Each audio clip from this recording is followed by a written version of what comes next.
Covenant and Hope celebrates the research conducted by two institutes of theological inquiry, the Center for Jewish Christian Understanding and Cooperation in Israel and the Wetherspoon Institute of Princeton, New Jersey. The following interview with Dr. Rabbi Eugene Korn demonstrates how the publication contributes to the enhancement of Jewish-Christian dialogue.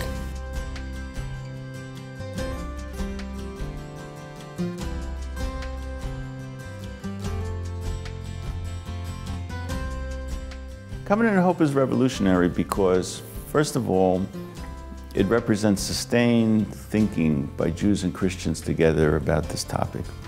And it also attempts to break new ground. Right? It uses past traditions to move in new directions, directions that hopefully will make Jews and Christians understand each other much better. We can no longer afford to live with our past theologies that are in rivalry with each other.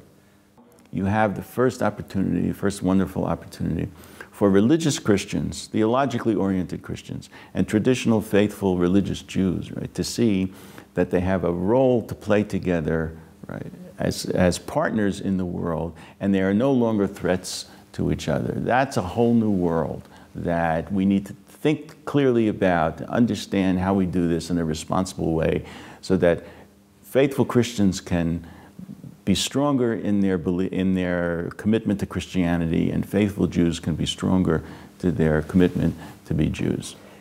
My paper tries to create a common basis, right, for Jews and Christians to see themselves as partners in the same covenant, namely Abraham's covenant. What I try to do is to establish a covenantal basis, right, for joint Jewish-Christian cooperation, and I would say joint witness. We have to proclaim, the same truths to all of humanity if humanity is to survive and to flourish.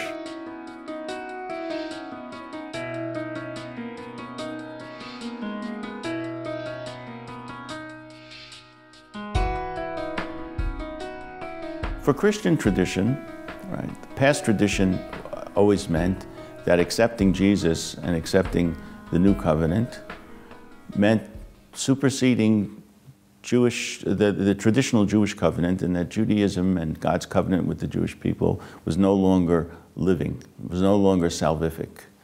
There have been some recent changes within Christian tradition that have softened that position and acknowledged that Judaism still has a living covenant with God.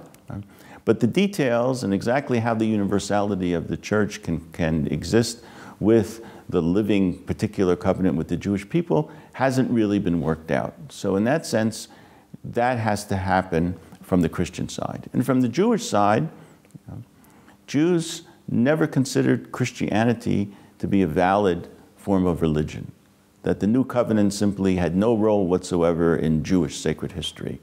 As I tried to indicate in my paper, Jews can be faithful to tradition and actually see Christianity as a kind of working out on a universal level of the mission of Abraham and God's covenant with Abraham, something that Jews have been unable to do thus far in history because of our particular role within history. Christianity has done a much more successful job in bringing the Word of God to the nations of the world than have the Jewish people.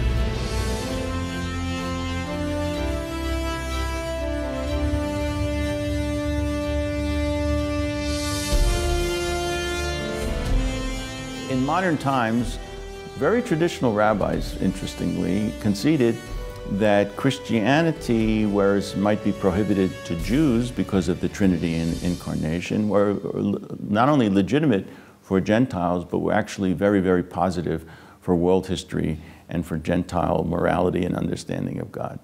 Now, Jews didn't take advantage of that opening within rabbinic opinion precisely because Christians and Christianity was still engaged in a war with the Jewish people. Until this post-supersessionist theology occurred in Christian circles, Jews were not free or had no incentive to look at Christianity in a positive sense. But all of that is now in the past, because now we are no longer at war with each other.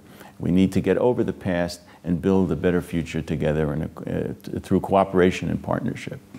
Why should Jews consider Christians as part of their covenant, or at least Abraham's covenant?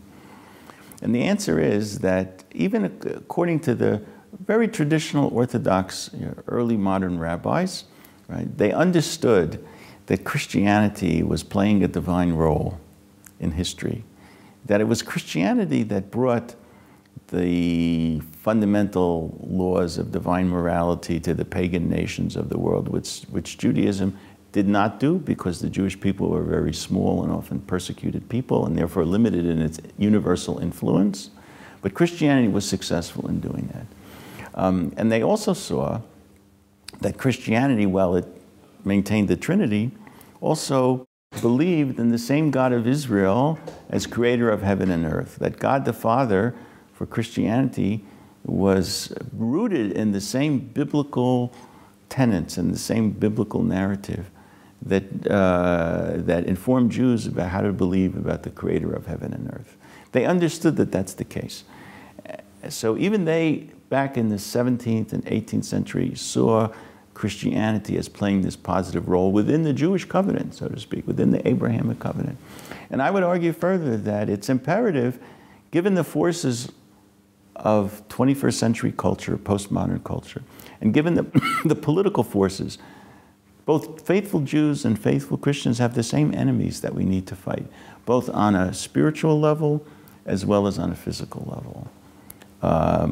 There's every reason in the world for us to be partners, both theologically and on a practical level. And I believe very deeply that without this common witness between Jews and Christians, the human race cannot flourish. We will be devoured by the forces of nihilism and pessimism and materialism and extremism, religious extremism, I would say. So there's every reason on a practical level and on a theological level for Jews and Christians to cooperate. We just need to understand that we are separate faiths, and we have to keep the critical theological differences that exist between us. We have to keep them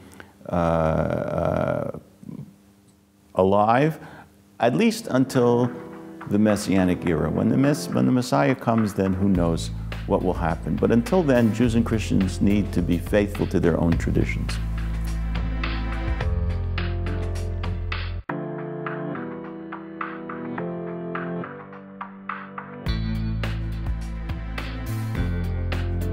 When God tells the Jewish people they are supposed to be a kingdom of priests, right? Jewish theologians understood that as Jews are supposed to be active, right, in blessing the world, right? When God tells Abraham, through you all the nations of the earth will be blessed, right? That is not a passive role. We are supposed to be the central actors in bestowing blessing and flourishing to the human family.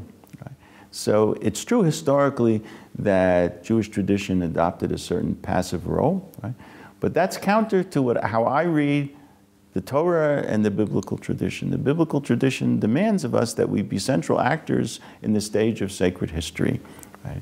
And now we have the opportunity to do so for two reasons. Number one, Jews and Christians are no longer fighting with each other.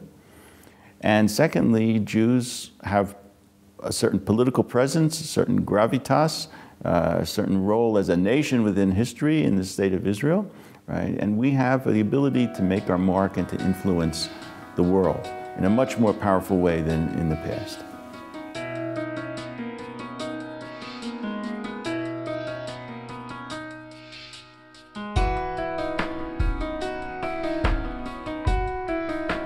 Unless Jews and Christians really are able to meet each other and to understand each other and to understand the deepest elements of each other's faith, right? We will never forge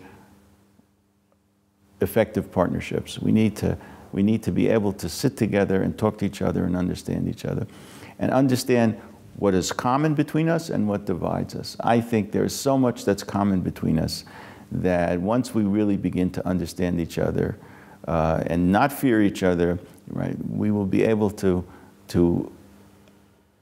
agree on what our common witness should be to the world, because it's really all there. We just need to get over the psychological and historical impediments to that.